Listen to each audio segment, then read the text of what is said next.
Thank you so much for tuning in to DCRE TV. We have a great interview for you today.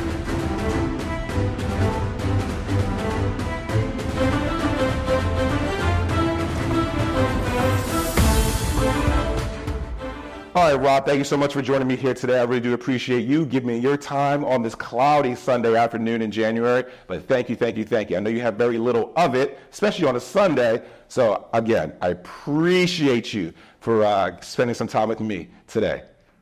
My pleasure. I was happy to do it.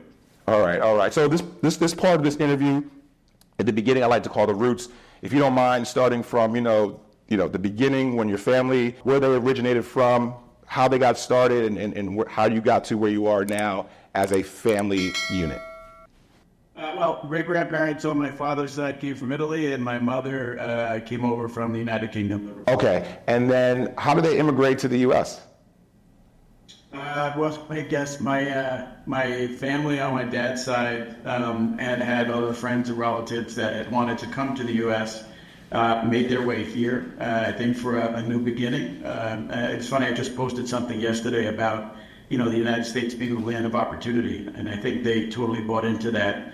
And on my mother's side, I mean, she came from a working class family that, their story was pretty wild. I mean, both of my grandparents on my mother's side literally grew up in orphanages. They both separately had lost their parents.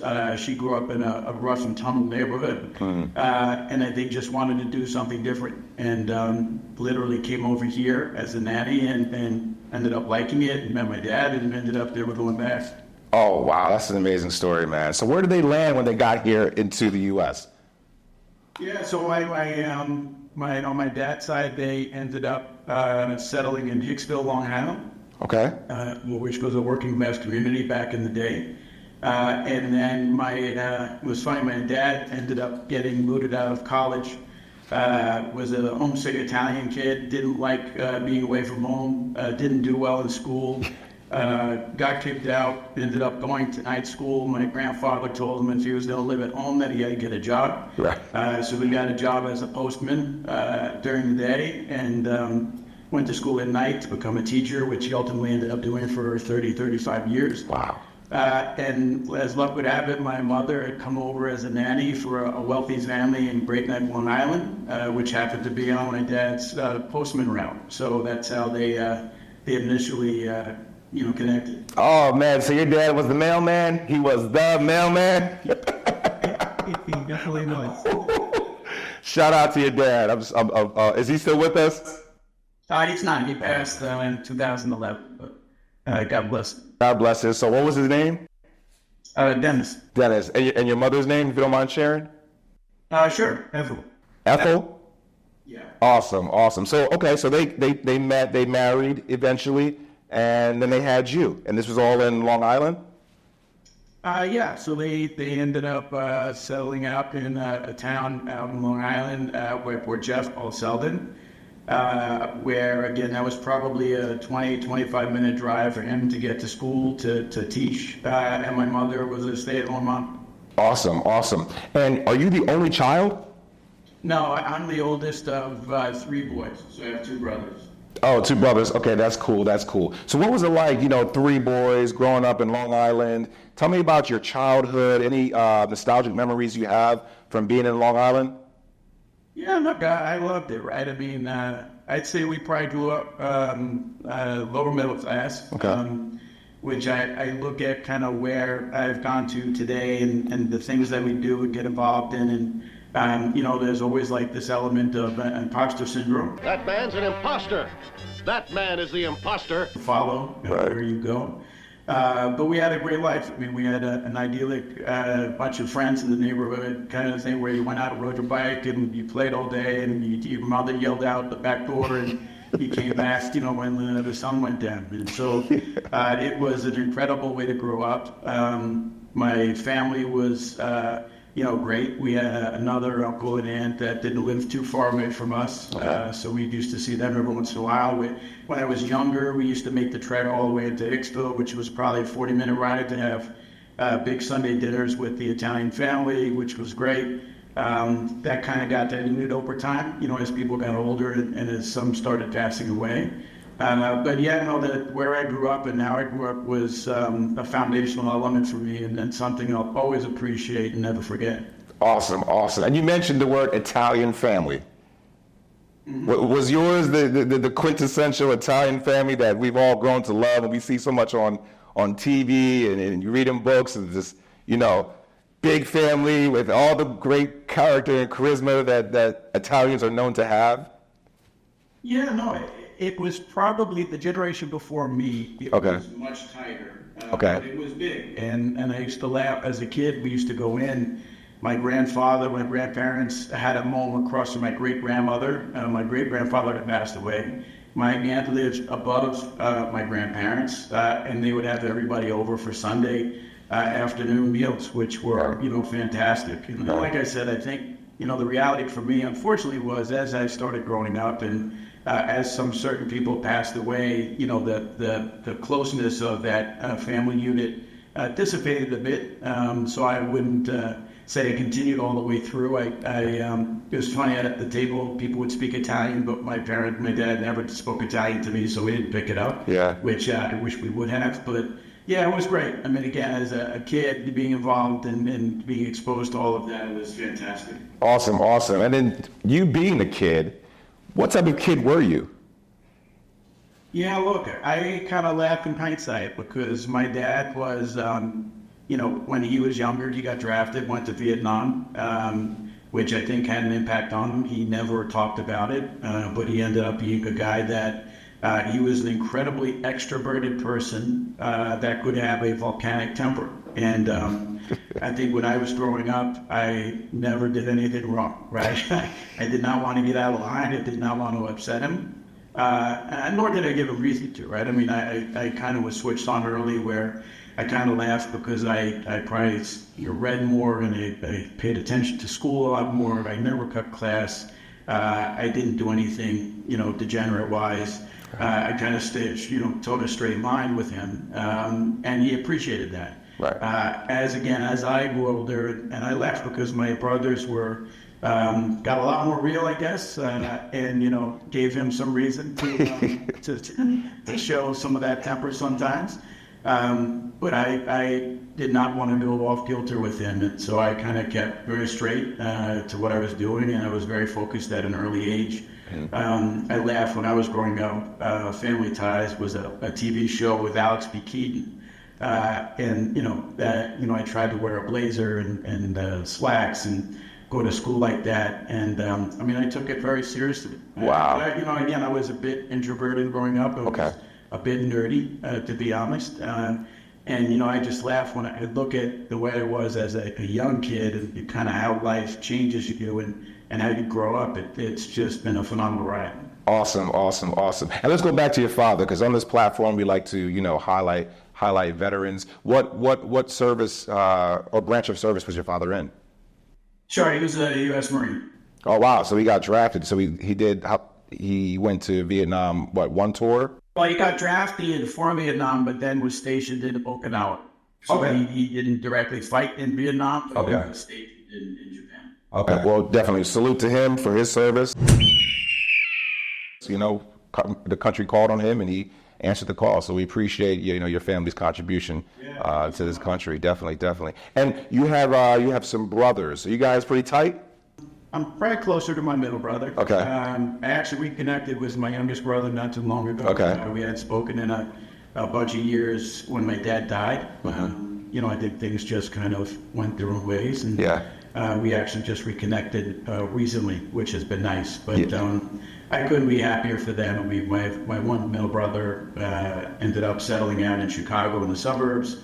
And my youngest brother actually followed my dad into the Marines, where we went to his graduation, and I was blown away with kind of that whole process. And then he became a New York City cop and was stationed in one of the worst precincts around in Jamaica, Queens.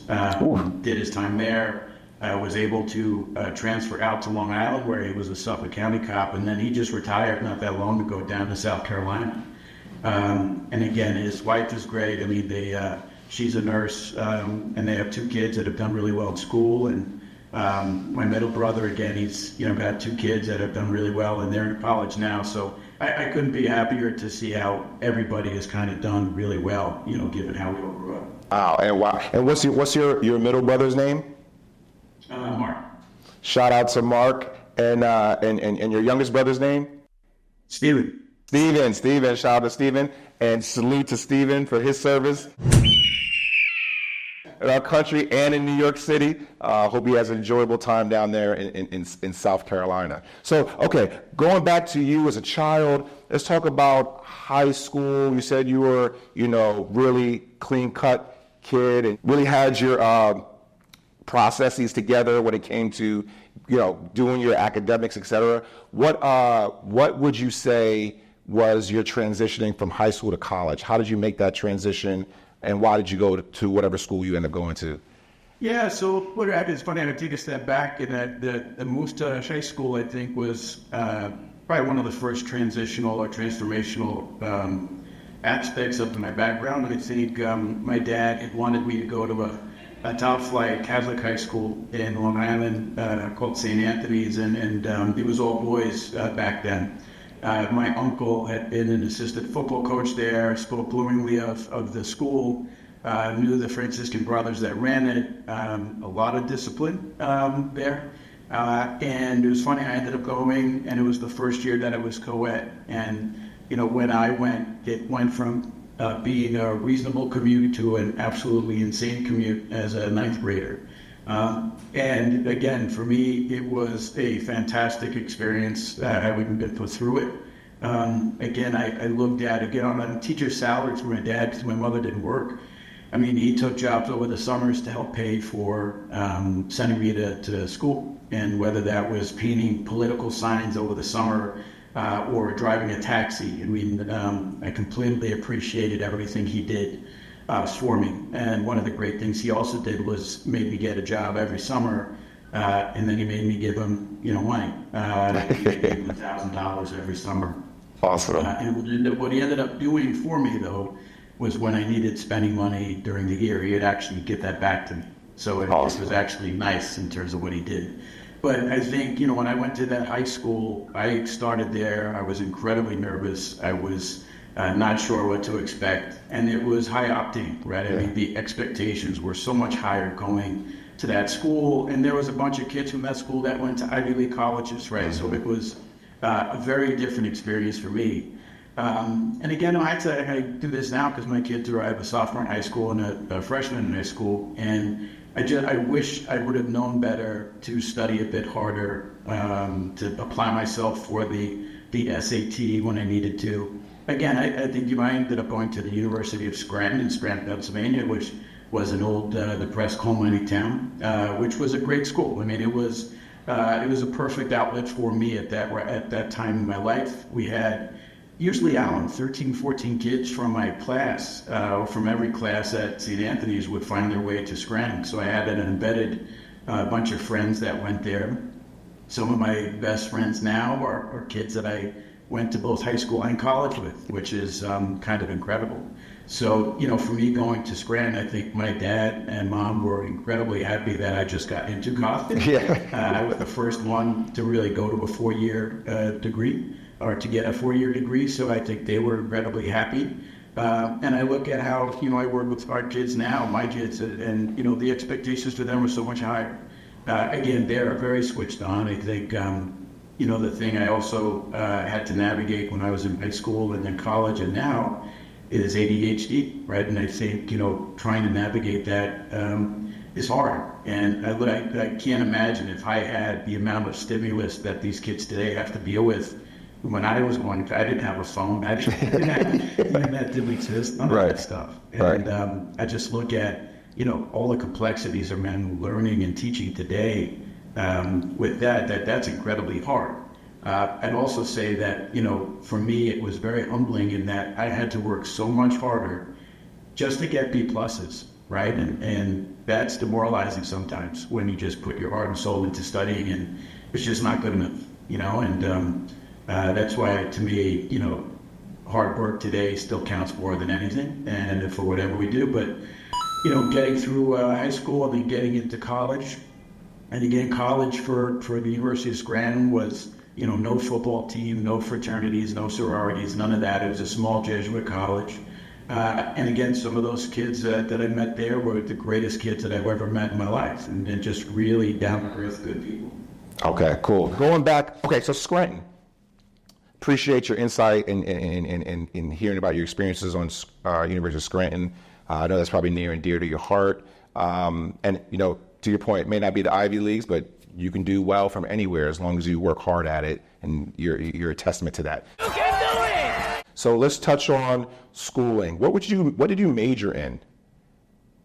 It's funny, I majored in accounting, which, to this day, I hate accounting. Again, it was something that, my dad didn't have a lot of people that were in business, didn't have a lot of connections. Had one friend, I think, that worked at Deutsche Bank. I talked to that person, and he said, look, if you don't really know what you want to do, accounting is a good foundational experience to come out of college with. And at the end of the day, he's right. And so I did study accounting, and then I was able to segue into, real estate investing ultimately. But accounting was a good foundation to have. But the reality was I didn't like it. I'm glad. It's funny too, when I look at the University of Scranton, I was the treasurer or whatever of the accounting society. I think I was the only officer that did not get an offer from a Big Six accounting firm. Oh, no. Which again is humbling and demoralizing. Yeah. But in hindsight, it's the best thing that happened to me, because I didn't want to be an accountant. I didn't want to be an auditor.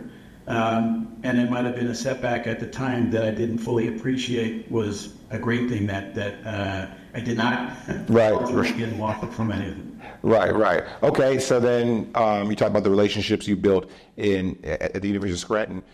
Is there anybody that comes to mind that you want to shout out real quick, maybe a friend or a professor who really, had a huge, impression on you when you were young as a student at that school? Yeah, so look, I would tell you the two guys at St. Anthony's that were the guys that probably had the biggest imprint on me, Brother Gary Cregan and Brother Joshua. And I'll never forget, I spent a lot of time with them when I was at St. Anthony's. They had respect from everybody that attended that school. Not always necessarily liked, but very much respected. And what I would tell you, what had a lifelong impact on me was when my father had passed away, and we were at the wake, and I was very close with my dad, so this was an incredibly sad time for me personally. And those two guys showed up, right, and they came to the wake, and I'll never forget. It was like the Red Sea party. I remember the door. They came through the door, and they were wearing their Franciscan brother attire, and came right over to me and gave me big hugs, right? And it was incredibly meaningful to get that at that point in my life, because it was just, beyond sad. And for them to have done that was incredibly impactful. Wow. And what were their names again? Brother Gary and Brother Joshua. Shout out to Brother Gary and Brother Joshua if they're watching this video. Brother Gary, Brother Joshua, like, subscribe, leave a comment. Also, if you're from St. Anthony's in Long Island, definitely, show your love. And University of Scranton, show your love to anybody that's attended that school. We definitely appreciate the support on this platform. And so, okay, going back into your college days, so you graduate, and then you didn't get it, like you said, you didn't get an offer from a big accountant firm, as many know probably who they are. So what happened? Yeah, look, I graduated in June of '92, which was a horrific job market at the time. Probably rivals, maybe not worse than the kind of what you see today. I think I had sent out 300 offer letters and resumes, and I literally got one offer. Don't take it personally, and don't jump to conclusions. And that offer was with Prudential Securities in the accounting group, downtown Manhattan. And obviously I took it and I ran with it. And I started the commute from where I lived out in Selden, Long Island. I got on the Ronkonkoma train took that to Penn Station, and I had to get off the Long Island Railroad and then jump on the subway downtown, which was an incredibly long commute, as a 22-year-old kid. So I was with Prudential Securities. Again, I loved it. I would tell you, I was one of the first in the morning, and I ended up late, when I was there.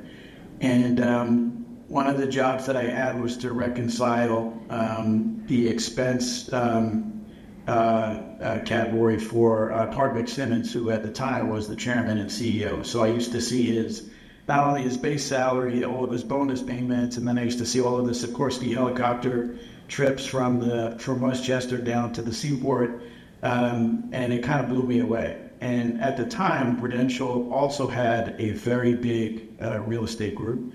I think there was a common saying that it was the third largest in the world behind the Catholic Church and the U.S. government.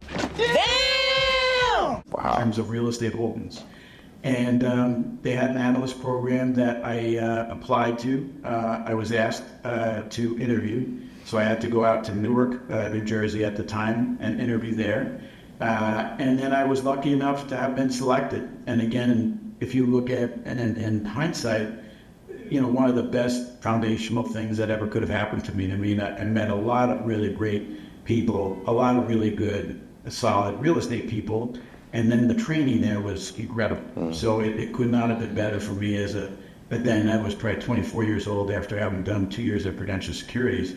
But it was a phenomenal experience to learn so much more about real estate, which I never knew and never had the appreciation of before.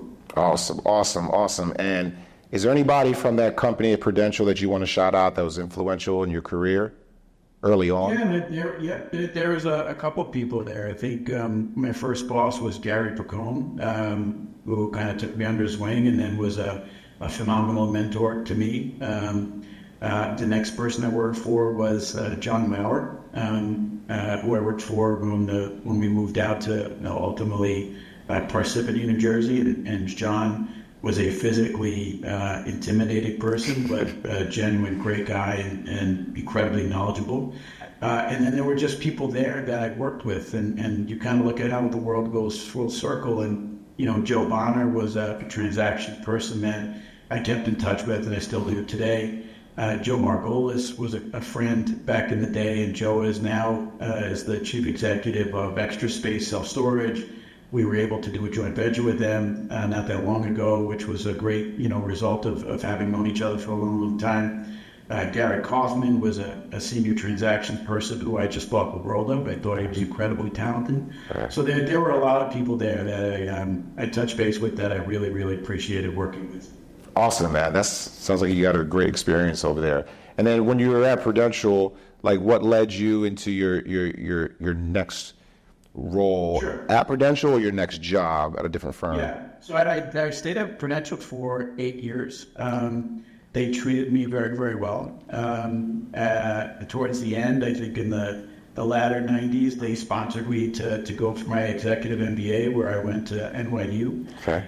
Which again was another transformational experience for me. And then the reality was I was doing a reverse commute going from, at the time I lived at Hoboken, and I was traveling out to Parsippany.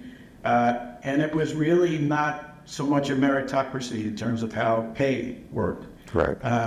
And I had kind of came to understand how a couple of my colleagues were being paid, and it was similar to me, and I obviously thought I was doing a better job, and there was no differentiation. And as luck would have it, search firm called and asked if I was interested in chatting with an investment bank in the real estate group. I said absolutely, and I went in there, and that ended up being Morgan Stanley. So I interviewed there, and again I met some of the smartest people that I've ever met in my life. Again, but that were just really good people, and I was lucky enough to get a job offer there, and started in New York City and at 1585 Broadway. And again, in early and out late was a kind of repeating theme. The work experience there was just incredibly interesting, very different to what I was doing at Prudential. And again, I was working with people that were high intensity, high octane all the time. And it was just a great match for me at that point in my life and at that point in my career. Awesome. We got a shout out.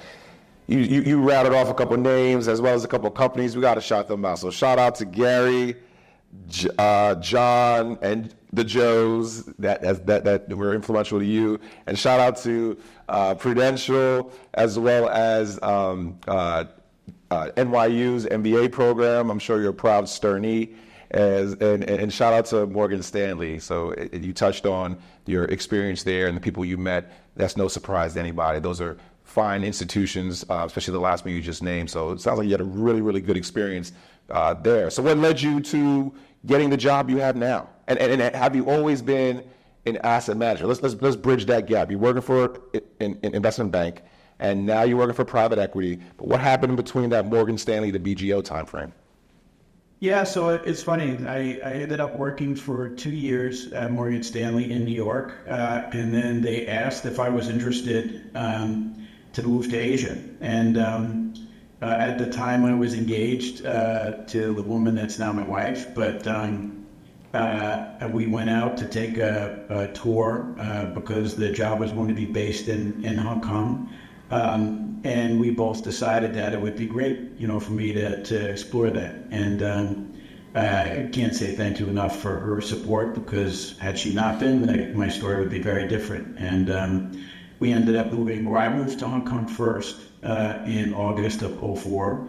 And I was covering Asia Pacific extra M, right? And so we spent a lot of time in mainland China, Hong Kong, Singapore, and then ultimately Australia. And spending that much time there, we started getting very active in mainland China. In early 2006, they asked if we would relocate to Shanghai, where Morgan Stanley at the time did not have any investment ID licenses. So we literally opened up the first Morgan Stanley office in mainland China. And we brought 10 people up to China. And then we ultimately had a team of 80 that we hired over the next, I think it was 18 months. Wow. So we had a fully functioning, Shanghai office, which again was phenomenal, right? To kind of drink through a fire hose and learn how to navigate a foreign land with a legal system that was not black and white was an incredible learning experience for me. It was incredibly humbling, learning patience and relaxing and understanding culture. Like all of those things were incredibly valuable. When I worked for Morgan Stanley out there, I ended up working for Sonny Kelsey, who is now, the co-CEO of BGO. And so I developed a great relationship with Sonny, respected him incredibly not only as a manager, but as a leader and as an investor, and really, enjoyed all of the time that I spent there. And Sonny was critically important in building out the entire Asia infrastructure and framework for Morgan Stanley's real estate business at the time. And so, we were incredibly active all over the region, got to know all of our competitors really well. And as you kind of worked through the financial crisis, 2008, 2009, a lot of senior people ended up starting to depart Morgan Stanley, Sonny being one of them. It was probably a lot less fun place to work for me personally.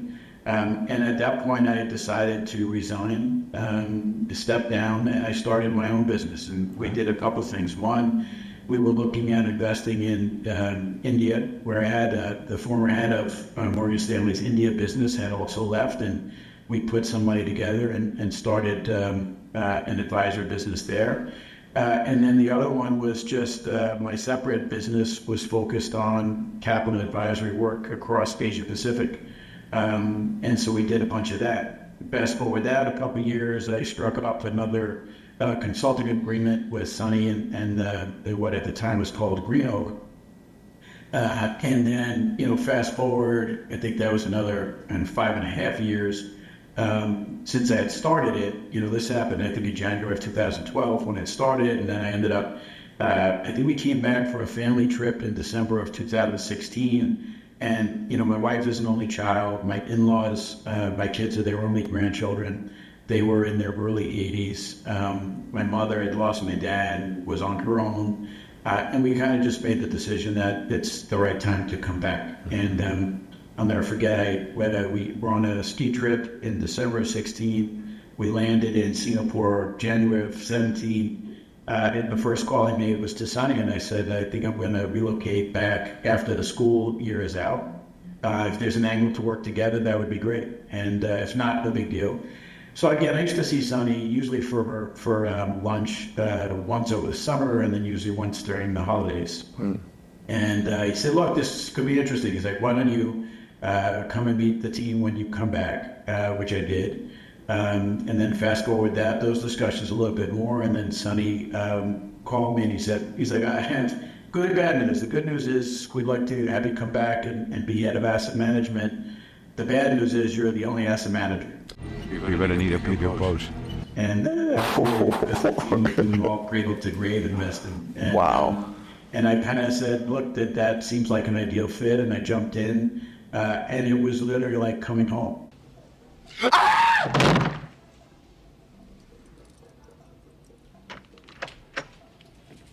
Your Majesty, what are you doing here? A bunch of personalities that I knew already. I understood the sense of urgency, the intensity, the focus, etc. Which, as an entrepreneur, as a one-man band, on your own in doing capital advisory work, this is very different. And it was great. And so I kind of hit the ground running when I returned in July of 17 and joined these guys. And then that, went through, and we ended up merging with Bento Kennedy, which ultimately then became BGO. And again, a job for me as head of asset management for a U.S. business, which is very sizable and noteworthy now, which has been a great end result, for me personally.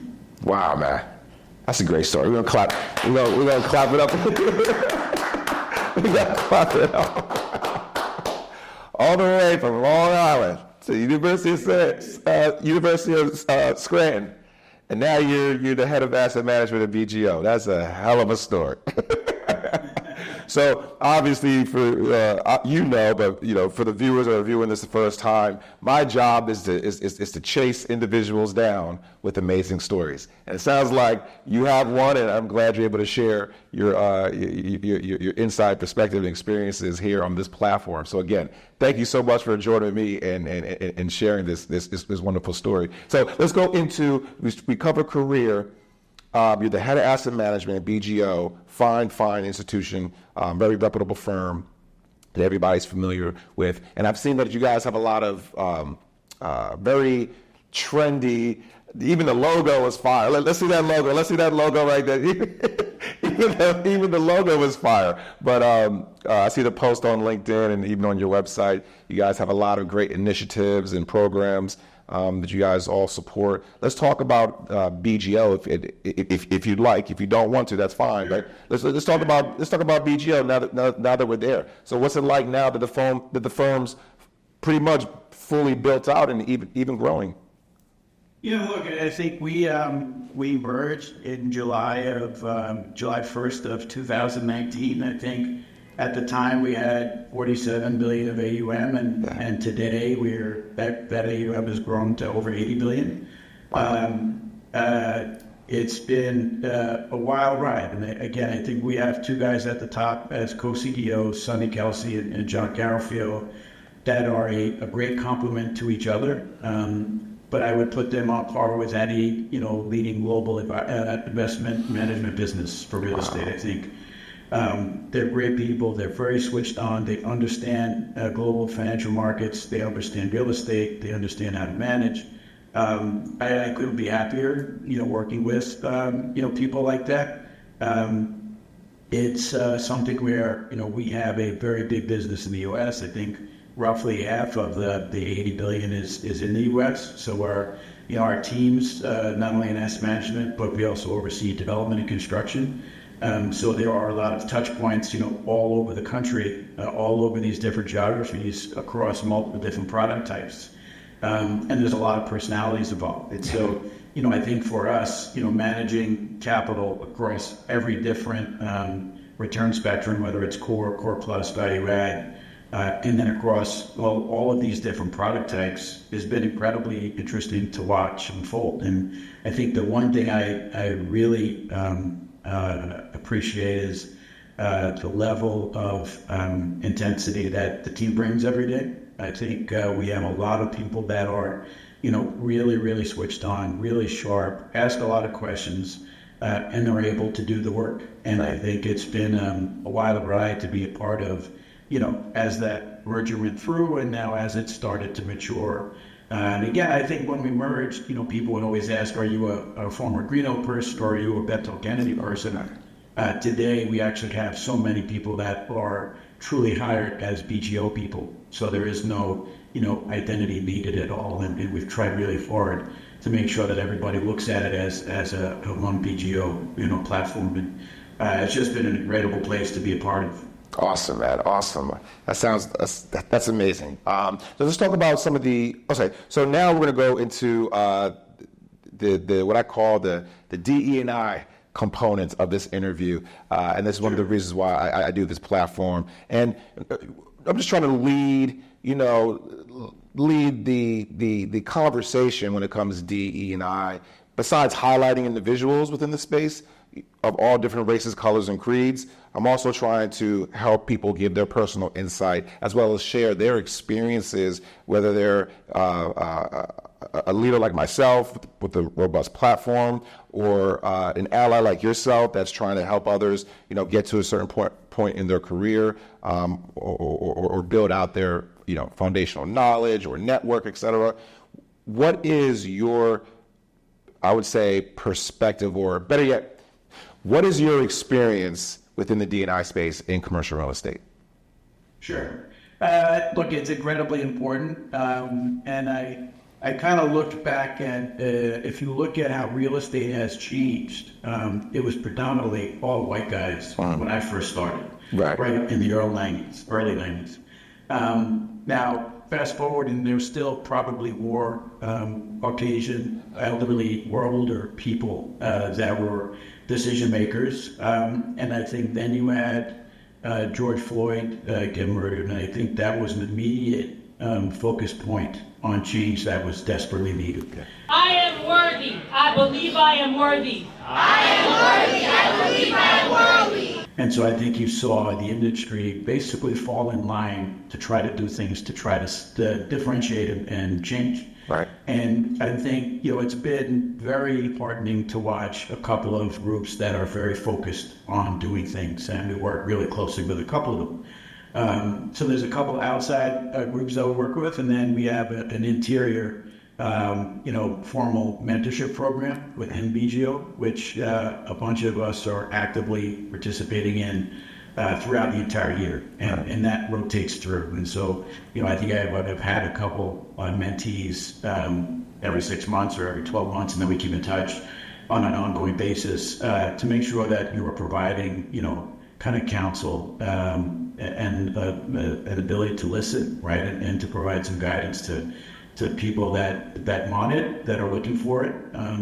I think if you look at some of the exterior groups that are noteworthy, for me personally, the job that Cedric Bobo and Project Destined is doing is fantastic. And again, we met Cedric early on, and he is a ball of energy and just an amazing person that is doing so many great things. And so our firm has been actively involved with Project Destined, hosting them in our office and doing teach-ins and bringing on some kids to work with us, et cetera. So I can't say enough good things about not only what he was starting to do, but he is literally now all over, the real estate universe, working with all the big firms out there. So it's a huge shout out to him. And then there's another initiative, the Goldie Initiative by Goldie Miller out of Chicago, which is focused on women empowerment. And I think that, to me, again, has been incredibly heartening. I have a 16-year-old daughter, and I look at, the job landscape that she will ultimately enter into, 6 years from now when she gets out of college will be wildly different than what it was when I got out of school. And I think the ability for people to, look at minorities, look at women, look at LGBTQ alternatives as something that we can champion and be allies of. It's a very different discussion today than it was, historically. And I think if you look at that and where the industry continues to be headed, it's a phenomenal new beginning in terms of opportunity for so many that maybe would not have had the opportunity to participate like they might today. And so I think that's been a huge positive net for real estate, for everybody interested and involved, and for everybody trying, right? It's been incredible to watch. Awesome, man. That's awesome. I appreciate you and your company's involvement in the D&I space and support they've given all these platforms and different programs. And obviously with the Goldie initiative, that's an amazing organization to be involved in as well, helping out women in the commercial real estate industry as well out there in Chicago. So I know they're doing great things. So I definitely, I want to give you your flowers for definitely supporting those groups, yourself personally as well as your organization. So here's the thing. I'm going to throw you a curveball. Sure. So you're a white male. Yeah. Obviously. Wait. Here's where I'm going. Oh, what about white men? Are we in an era or in a time where white men feel a little left out, like, what about me? And I'm not trying to set you up for, I'm not trying to set you up. I'm just saying, this platform highlights D&I, minorities, women, all different race, colors, and creeds. From a white guy's perspective, tell me, does your cohort feel left out, or should something be done for, you see where I'm going with this, right? It's kind of hard to get out, but what's your perspective? What's your insight? What's your group talking about? Do they feel left out? Yeah. So I would say personally, my experience is a little bit different because I'm married to an Indian woman, so my kids are biracial. Okay. They have been discriminated against in certain situations historically, which I did not like. I would never try to put that on par with my minority colleagues or minorities in general. It's not the same. Right. I do feel sometimes that, there's a huge emphasis on minorities and females, which again is deserved. What does that mean for Caucasian kids? I think you just have to go out and hire the best people that you can. Obviously, with an emphasis on trying to help others kind of get up the curve and get experience and get exposure. That's great. I don't think that means that you are not going to hire white men. That just can't happen. Right. That's unfair, it's unreasonable, it's not rational. Right. But the point is taken, right? I think there's probably some angst around that, just given the movement towards where hiring is. But again, I think if it's balanced in terms of the outlook and what you're doing, I think, again, you just try to hire the right people for the right job. Right. That just means that it's going to try to cast a wider net, a larger universe of participants, that you want to talk to. And there might be some people there that are just not equipped or qualified. And again, I can't tell you how many people I stay in touch with that I might have interviewed that look great as candidates, but are just not the right fit, whether that is male, female, or minority. And I try to talk to them about the things that they need to do, and you kind of think about putting tools in your tool belt to make yourself as valuable as possible.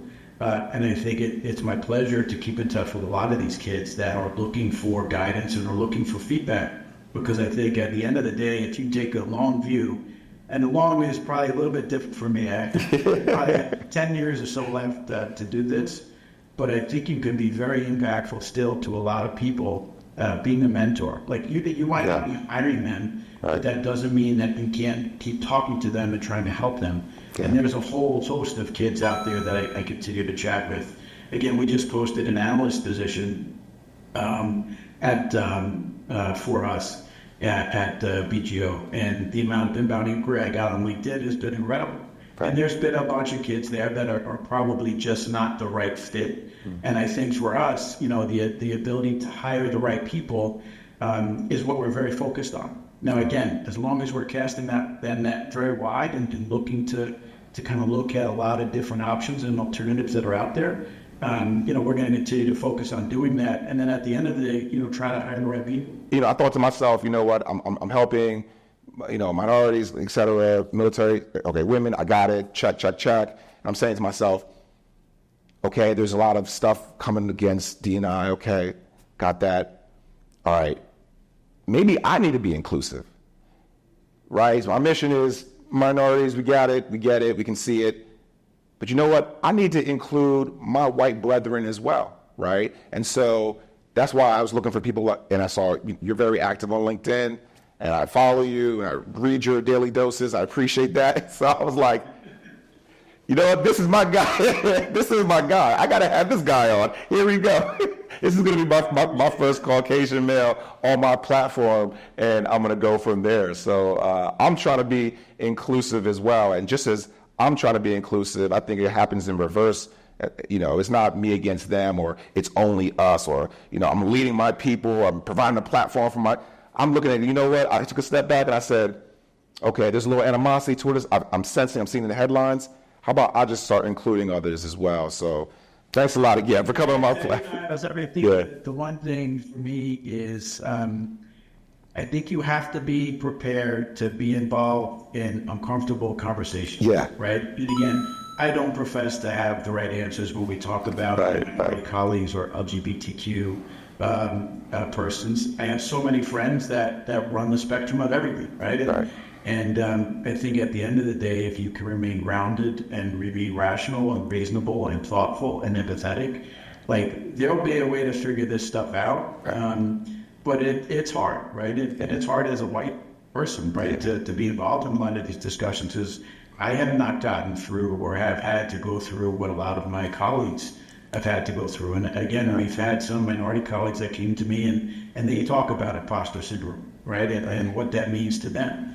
And I kind of fall back and I said, you know, look, I would tell you I have the exact same thing in that I did not grow up with country club memberships and going and staying at the Four Seasons Hotel on vacation. I didn't even go on vacation when I was growing up. We went nowhere. I didn't get on a plane until I was, you know, well into my probably late teens, early 20s, right, when I started going on trips.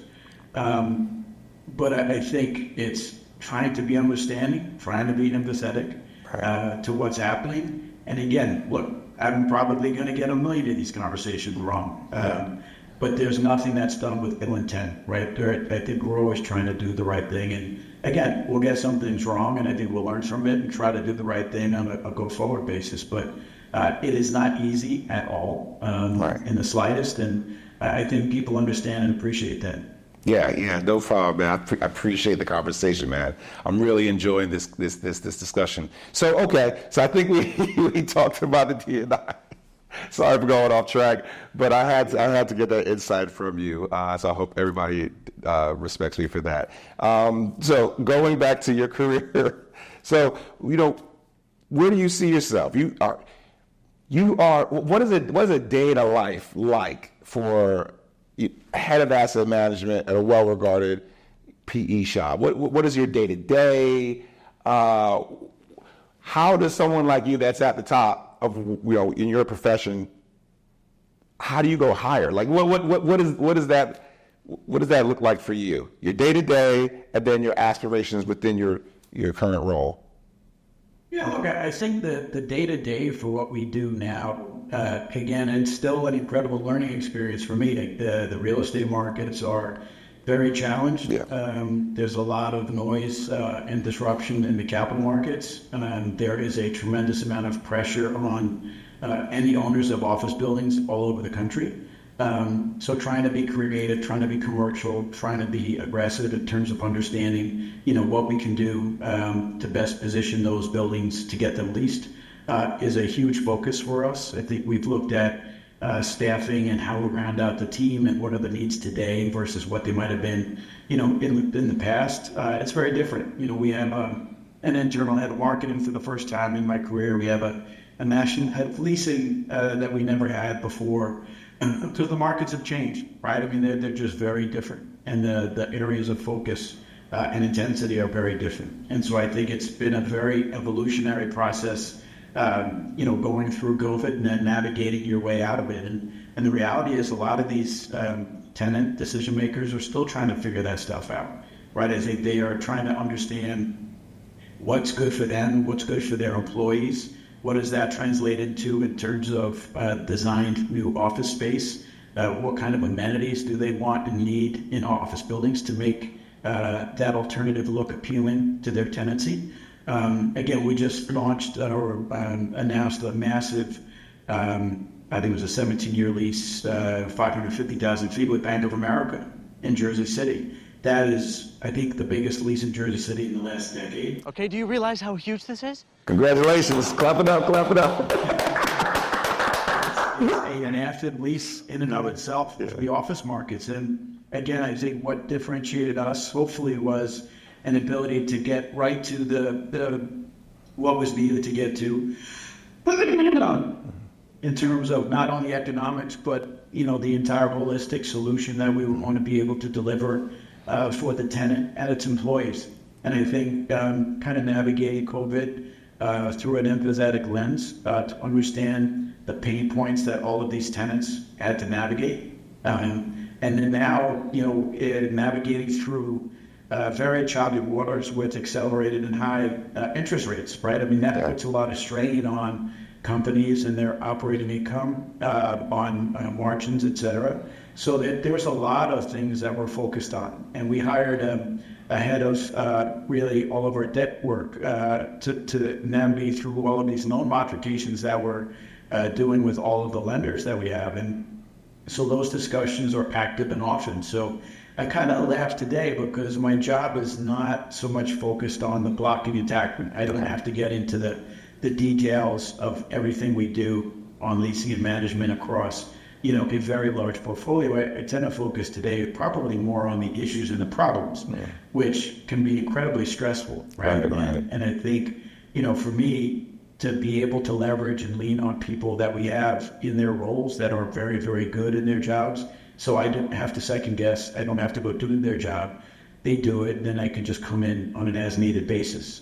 I always laugh. I was at an annual meeting, and our co-CEO took me over to meet one of our biggest development partners, and I said, you know, I'm really sorry that we haven't met yet, but the reality is I tend to focus on where the problems are. Houston, we have a problem. It's probably a good thing that we haven't met because there's no issues. Right. With the joint venture, we kind of both laughed about it, but I think that's kind of the reality of just where the markets are today and kind of where, you know, senior management time is spent and needed.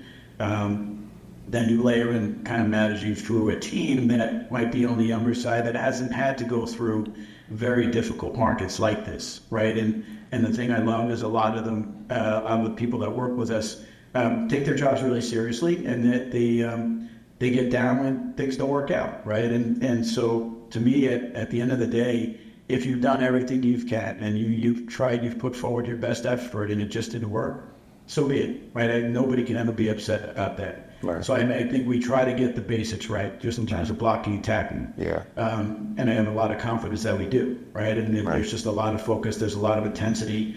And again, we move in a lot of different people, right? I mean, we talk to the portfolio management team, we talk to our transactions colleagues. Like I said, we're heavily involved in the asset management, development, and construction of what we do. So there's a lot of different touch points about how we run the business today, which I think on the margin works pretty well for us. Right. And going back, appreciate that response. And going back to my second question, and again, we're on an interview. I'm kind of just conversating with you like we're just chatting over a beer. What motivates me in my career is the next, well, one of the things in my career going vertical is the next step, the next promotion. This is one of the things that motivates me. The next step, the next promotion, the next title, the next deal, right? And that's just how I'm wired. I'm a deal guy. What happens when you are already the head of something? The head of asset management, the head of, you're the general counsel, you're the head of consulting, the head of acquisition, the head of development. How do you stay motivated?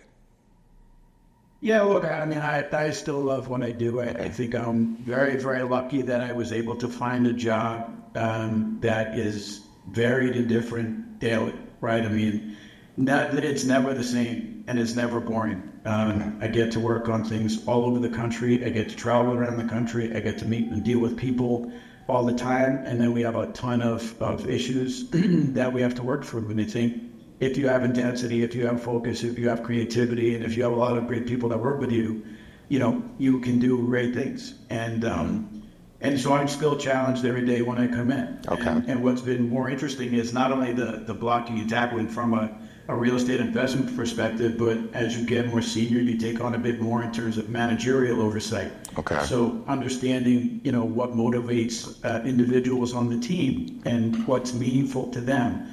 How are they feeling? Asking more empathetic questions about person's well-being today versus what you might have done 15, 20 years ago, that would not have been in the conversation. Right. There's a huge focus on mental health. I mean, we are very focused on making sure that we have created a sense of flexibility in work schedules. I mean, we're back 4 days a week in the office and then flex on Friday.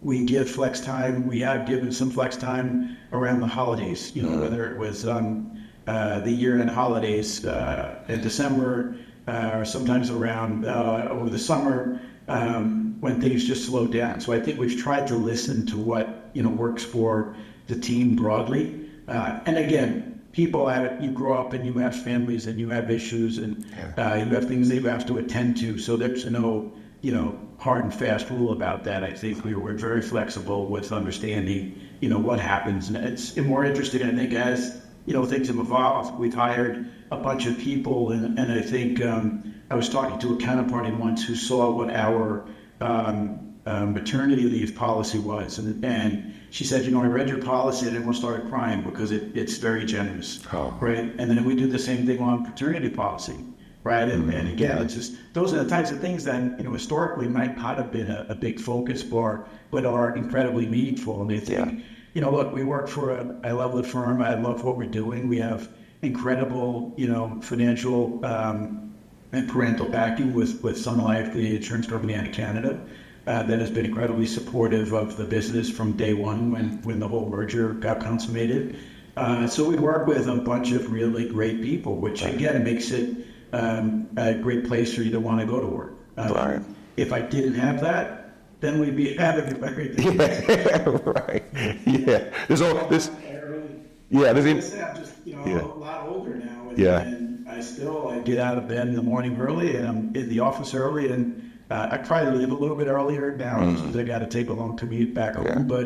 But there's never a day where I've woken up and say, "Well, I don't want to go." Right? This is not for me, and that literally happened to me twice before. And when I got to that point, I just quit. Right? I didn't want to do it, or I found another job. Here, things are going great. That's awesome. The trajectory of the firm is great. The people are great. Everyone's got issues to work through, and we're doing that just like everybody else. But it's been a great ride. Oh man, that's awesome. That's awesome. Let's snap it up. Let's snap it up. Let's snap it up. And look, we've lathered it all with the BGO mustard. We've lathered it all in this interview. But I do appreciate it, man. And I like to not only highlight the stories, but also highlight the experiences and the companies giving these individuals these great experiences. And it sounds like you've had an amazing one at BGO. So if BGO wants to contact me, we can work something out. I'm always looking for sponsorships. All right, now let's go back into your family. Your wife. Yep. Tell me a little about your wife. How did you guys meet? It's funny. We both don't know that we met. That's deep. That sounds a little scary. Yeah, no. We get that question all the time, and we both always laugh about it. So really what happened when I worked at Prudential, one of her college classmates worked with me. And then we literally just met sporadically over the years, whether it was at a party or a happy hour or whatever. We both were dating different people at the time, so there was no main time when we met. It was just a happenstance over time. And then there came a time when we both were basically single and reconnected at a charity event much later. So that would probably be the time when I'd say we kind of met and then started an active dialogue, often getting to know each other and spend a bunch of time together. And actually, I think we put down a deposit on the wedding reception venue before we were actually engaged. I think we both kind of knew it happened and fell into place, pretty quickly. Cool. And what's her name? Shilu. Shulu, shout out to Shulu and the rest of the fam. And speaking about the rest of the fam, what are you said you have kids. What are your kids' names and who are they? Yeah, so we have a 16-year-old Izzy, short for Isabella, and 14-year-old Hudson. Izzy is a sophomore in high school, and Hudson is a freshman. Awesome. So I could tell you're a proud father. Yes. Keeping you toes. Yeah, I bet.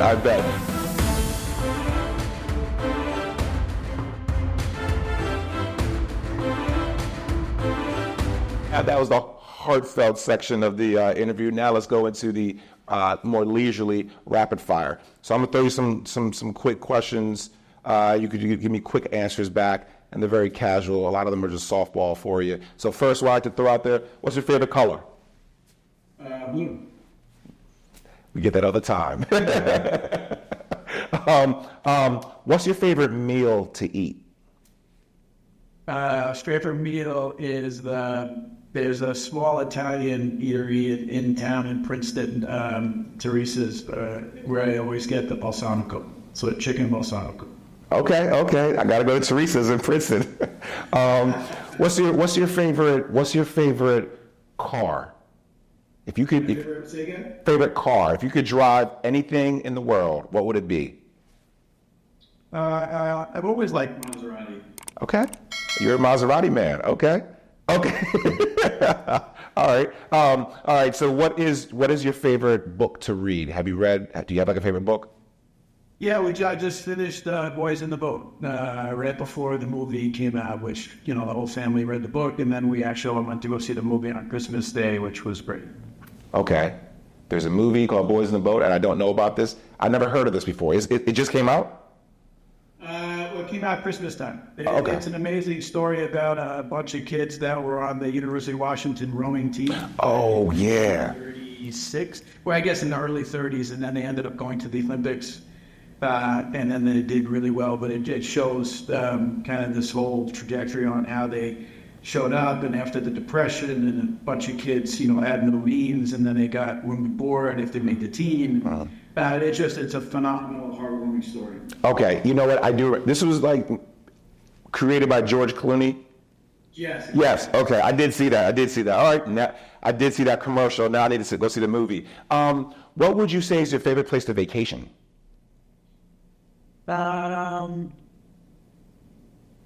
That's funny. That's a good question. I would tell you one thing that I adore. My wife gets us going. We've traveled all over the world, right? So I think having lived in Asia, we've gone to whether it was Bali or Phuket or Thailand or anywhere over Thailand. Those vacations have been phenomenal. I love just travel in general, right? I don't know if I have a favorite place. I'm trying not to go back to the same place, although I would tell you, we do try to go skiing once a winter, and we usually go to Snowmass out by Aspen, which I'd say that's arguably one of the places that we love to go. Okay, that's a go-to. All right, so this is more leisurely cool down. What are you watching on Netflix or any of the other streaming services? What is something you either finished up watching or you loved watching? Rented and watched The Holdovers, which was a movie with Paul Giamatti. We just literally watched it last night. Okay, awesome. Do you recommend it? Oh, absolutely.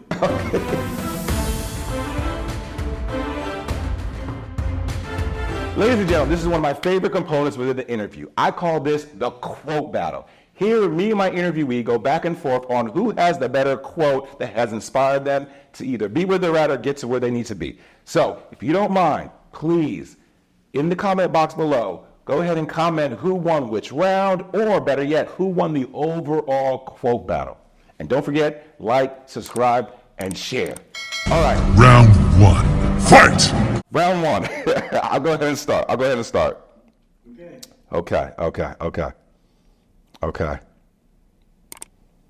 right. Success is going from failure to failure without losing enthusiasm. Winston Churchill. Everybody loves Winston. One of the quotes that I loved, and unfortunately it's from an unknown person, but I loved what it said. Don't be upset by the results you didn't get with the work that you didn't do. Mr. Anonymous. No problem, no problem. Okay. Round 2. Fight. Round two, y'all. Round two. Here we go. All right, you ready, Rob? Yep. Okay, round 2. The only way to do great work is to love what you do. And your time is limited, so don't waste it living someone else's life. Steve Jobs. Rest in peace. Snap it up, Steve Jobs. Y'all rest in peace. One of the best founders ever. All right, your turn. All right, that was a good one. Another one I liked, failure to prepare is preparation to failure. John Wooden. Wow. Okay, John Wooden. Snap it up for the late, great John Wooden. Good job. One of the greatest. Okay. Round 3. Fight. Round 3. Here's the final round. Okay. We must accept finite disappointment, but never lose infinite hope. And if you can't fly, then run. If you can't run, then walk. If you can't walk, then crawl. But whatever you do, you have to keep moving forward. Martin Luther King Jr. The late, great MLK, the greatest activist of all time. Snap it up for the MLK, snap it up for the MLK.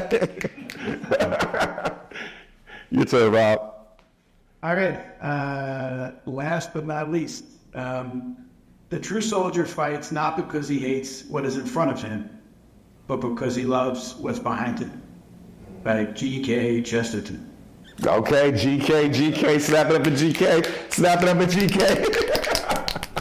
All right, thank you so much, Rob. And look, for our viewers out there, please don't forget to put who won the quote battle. We love to go back and forth and just have a jovial conversation and share quotes that have inspired us to be where we're at or continue going where we need to be. All right, so I'm gonna take my glasses off, and I have one more question for you, Rob. Sure.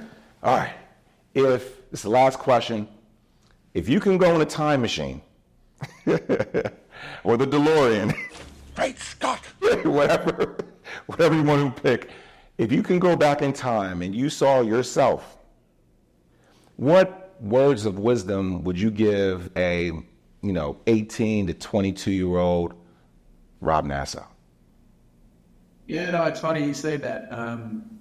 I thought about this actually kind of recently when I was just thinking about my kids and the work that they're doing and the prep work that they're doing for college. I think, again, I referenced before that, my parents ultimately were just happy that I went to college. I think I did not appreciate the prep that was really needed. I wish I would have focused a bit more on doing work to make sure that I did as well as I possibly could on the SATs and the boards like that. But again, in hindsight, that would have been a nice to have. I'm totally happy and fine with how things evolved and worked out. I do laugh as a segue. One of the things that ended up happening when I applied to business schools, where I went down to Wharton, and the first thing the lady told me in admissions was that I had to take the GMAT again. And we actually got into an argument about how I didn't think that test was an active or an accurate predictor of how I was going to do. And we agreed to disagree. I walked out of there furious, angry. I did not apply there. I probably wouldn't have gotten in had I applied, which I was pretty open about. I ended up going to NYU, and everything worked out like a dream. So again, when you think roadblocks are put up, sometimes they actually end up working out for the best. So I'm entirely pleased and happy with how things worked out in that respect. Okay, that's what you would tell a young Rob Naso, that everything worked out? Yeah, everything's gonna work out. Work and it'll take care of itself. You'll be fine. Awesome. And you know what? I lied. I said that was going to be the last question. I got one more question for you. Tell us about your LinkedIn activity, the Daily Dose. Tell us about that. What got you started doing that, man? I'm always interested. Yeah, no, it's funny. I don't know actually how it started. Wait, time out. So you don't know how you met your wife, and then you don't know how you did it. Dude, you just, go ahead. I think, for me, I think as I've gotten a little bit older and probably a little bit more confident in what I do and how I do it, I tend to feel like there's certain things I'd like to talk about. I'm an intuitively positive person. I think there's a lot of negativity in the world, and my wife kind of kids around with me sometimes in that I really never had a bad day, and I can literally count on a couple of fingers. One, when my mother had a massive stroke, and two, when my dad passed away, and I think those were two of the worst days of my lives. And then, both of my kids, when they were born, ended up being in the NICU, and those were tough times, but we ended up working through it. I tend to be pretty positive. Like, I don't harp on the negative. I laugh sometimes and think that I have a mind like a goldfish, and that I don't get hung up on things that happen or the negativity. I tend to look for the positive, or there's a way around the negative, right? And so that led to posting some of, led to the Daily Dose, which is just a quick quote, usually, and then there are some of those quotes or something has happened that resonates with me where I might expound upon it and write something a bit more. All right, Rob. Well, thank you so much. I really do appreciate your time and enjoying this platform. And you really just helped me get through some of my thoughts that I had in my head. This is a great, more of a casual conversation than an interview. So thank you for sharing your story, your progress, your passion, your performance, everything you've had, and a little bit about your people at BGO. I really do appreciate you sharing all those insights, perspective, and experiences with me on my platform. So thank you.